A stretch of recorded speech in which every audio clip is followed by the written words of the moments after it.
Hello, class. For my final speech, I'm going to be arguing on the benefits of the conceal and carry laws, not only for the right to carry a weapon, but also I'm going to argue against a lot of these gun-free zones that we have, certain schools, things like that. So let's begin. I'm gonna start off by saying that I do conceal and carry myself. I have a 9mm that I carry in the waistband holster so that it's not open, nobody can see it. And I live in Missouri, which is an open carry state, which means that you can legally, without a conceal and carry license, if you're 21, not a felon, you can carry on the outside of your waistband where it's visible to all. Now, the reason I don't do that is, in my mind, if somebody's going to come in and they're going to go crazy and shoot up a store, I tried to put myself in that mind frame. And if I were going to do that, the first thing I would do is scan the room, look for anybody that had a visible weapon. That'd be the first person I shoot. So, in my mind, carrying open is not a wise decision. So I do conceal and carry. My reason for that as well is I have daughters and a family, and I believe that it's my job to protect them, and things do happen, especially in today's world. Things are crazy. You know, God forbid somebody comes in and starts shooting up the building. I want to be able to protect my family. I've got some notes here. You'll notice there's some statistics and things like that I couldn't remember all the numbers, so I needed notes. According to a 2000 study by John Lott, he's a doctor, shall issue laws, which are laws where a state has to issue you a conceal and carry permit as long as you meet certain criteria. Not a felon, 21 years of age, minimal criteria. So, according to his study in 2000, shall issue laws have reduced homicides by 8.5%, aggravated assaults by 7%, rapes by 5%, and robberies by 3%. Lott argued that if states that did not permit conceal and carry handguns in 1992 had permitted them in 1977, 1,570 murders, 4,177 rapes, 60,000 aggravated assaults, and 12,000 robberies would have been prevented between 1977 and 1992, statistically speaking. So in my mind, that's pretty good numbers. Reason for that, a lot of that is if a criminal doesn't know who's carrying, the likelihood of him going ahead and just carjacking or mugging somebody is going to be drastically reduced. He's going to sit there and think about it for a minute. I don't know who's got a conceal and carry permit. I'm rolling the dice here. Another statistic, the right to carry concealed handguns. Now, this is my argument as far as just the right to conceal and carry. I think has been squashed by this court ruling.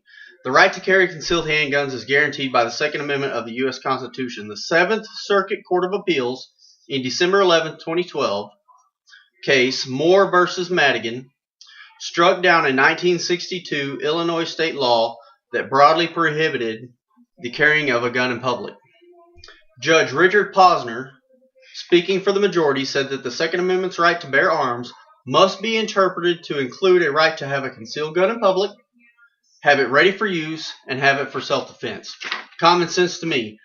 Criminals, they're not going to follow the laws. If you tell them they can't have a concealed carry gun, the guy that's going out to murder, rape, rob, carjack, whatever the case may be, he's not going to say, well, it's not legal to carry a gun, so I better not do this. No. So the more law-abiding citizens that are carrying a gun, the better we can equalize the playing field. Okay. Another statistic real quick. A majority of adults who legally carry concealed handguns are law-abiding citizens who do not misuse their firearms. This is according to a study. According to a 2000 report by engineer statistician, I'm having a hard time saying that word, William Sturdivant, published on the Texas Concealed Handgun Association website, the general public is 5.7 times more likely to be arrested for violent offenses and 13.5 times more likely to be arrested for nonviolent offenses than concealed carry weapon permit holders. That's just the general public. Carrying a concealed handgun could aid in ending public shooting sprees. Let's take, for example, Columbine in 1999 or the Virginia Tech shooting in 2007. Both of those instances, and this is me arguing for these against these gun-free zones. Both of those instances, that school was a gun-free zone. Now, do you think a criminal who has a gun, who plans on going in and shooting up a building, is going to say, well, this is a gun-free zone. Again, I'm not going to go in here with a gun. No, it makes no sense to me. A gun-free zone is just a sitting duck area for law-abiding citizens. Both of those shooting sprees where multiple people died, dozens, could have been stopped with one law-abiding citizen carrying a weapon. Okay, what else do I have here? Another study. Concealed handguns are an effective non-lethal form of self-defense a majority of the time. Non-lethal. Take that word into consideration. An autumn 1995 peer-reviewed study by Gary Kleck, doctor, published in the Journal of Criminal Law and Criminology, found that when someone draws a concealed gun in self-defense, the criminal simply retreats 55.5% of the time. So more than half the time, if you pull a concealed weapon, without even pulling the trigger, the criminal's going to retreat. One more statistic here. With one single exception, every multiple victim public shooting in the U.S. in which more than 3 people have been killed since at least 1950 has taken place where citizens are not allowed to carry their firearms. Every mass shooting, except one, took place in a gun-free zone. Why do you think that is? Criminals aren't stupid. Not completely. If I'm going to go shoot up something, if I've just lost my mind and I want to go kill a whole bunch of people for whatever crazy reasons, am I going to go into a building that people possibly could be carrying their own weapons, or am I going to go to a place where it's a gun-free zone and your law-abiding citizens cannot carry? Of course I'm going to pick that one. Everybody's sitting ducks. It makes no sense to me. Now, as far as the arguments against my argument, there's plenty out there. I'm going to start with one statistic. Keep in mind this is very vague, and I'm going to explain why. It says between May 2007 and March 11th, 2014, at least 14 law enforcement officers and 622 other people were killed nationally by private individuals legally allowed to carry concealed handguns. So it's telling me in 7 years' time, 14 police officers died by law-abiding citizens. Well, not law-abiding, but people legally allowed to carry concealed handguns. So that's 2 a year. Granted, 1 is too many, but what we cannot do is prohibit everyone from being able to carry a concealed handgun just because there is going to be a few people out there that are nuts, that you can't foresee that they're going to do something stupid. Now, it doesn't tell me all of the details on those 14 law enforcement officers. You know, there are times where somebody's scared. Let's say the guy in his living room, he's hearing somebody bang on the door. He can't hear what they're saying. He can hear him yelling something. They go to kick in the door. He shoots. It was law enforcement.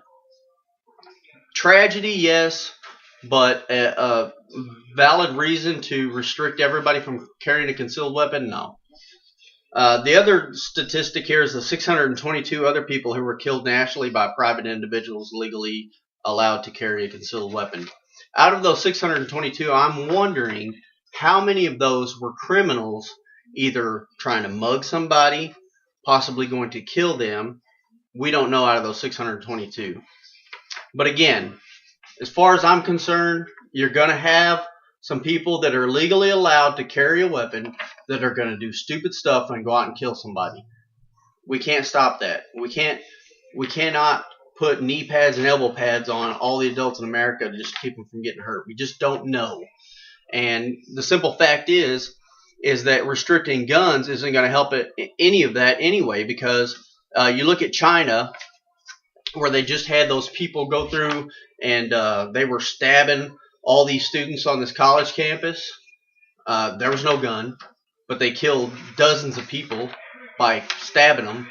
The kid here several months ago that went into his high school and started slashing people's throats and stabbing them, he didn't have a gun. People bent on doing something bad are going to find a way to do something bad. Whether you can miraculously get rid of every gun in America or not, bad things are going to happen. But it's my contention that law-abiding citizens carrying guns can stop some of these events. Should we have gun-free zones? No. Because a criminal isn't going to listen to a sign that says this is a gun-free zone. But your law-abiding citizen is. He's not going to carry his gun in there. I'm not. If it's a gun-free zone, I'll leave my gun in the truck. But guess what? I know I'm a sitting duck for a criminal if they want to come into that room and start shooting people. Doesn't make good sense to me. Another argument against my argument is a lot of people will look at the George Zimmerman case, where George Zimmerman was part of the Neighborhood Watch, and there was Trayvon Martin who was walking around in his neighborhood, looked suspicious according to George Zimmerman. George Zimmerman followed him, which shouldn't have done in the first place. Shouldn't have left his house to follow this kid. And then supposedly, which nobody knows the details, there's witnesses kind of on both sides, say that Trayvon Martin jumped George Zimmerman, was on top of him, beating his head into the concrete. George Zimmerman pulled his conceal and carry weapon, shot, and killed Trayvon Martin.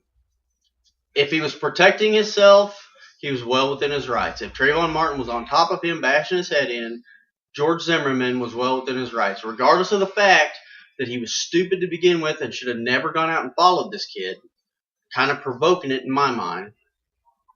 The other side of the argument is that George Zimmerman was not in any danger.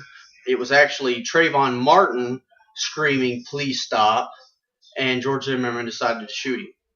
Either way you look at it, as I said before, that's one case out of hundreds of thousands of law-abiding citizens that are allowed to carry a weapon. One guy that made a bad call. Either way you look at it, whether his life was in danger or whether he was the only aggressor, he made a bad call to begin with by not calling the cops and going out and following this kid down the street. That, as a conceal and carry weapons holder myself, the only reason I would ever pull my gun out is if mine or my family's life was in immediate danger. But I'm sure not going to go follow somebody looking for trouble while I'm carrying my gun. That's dumb.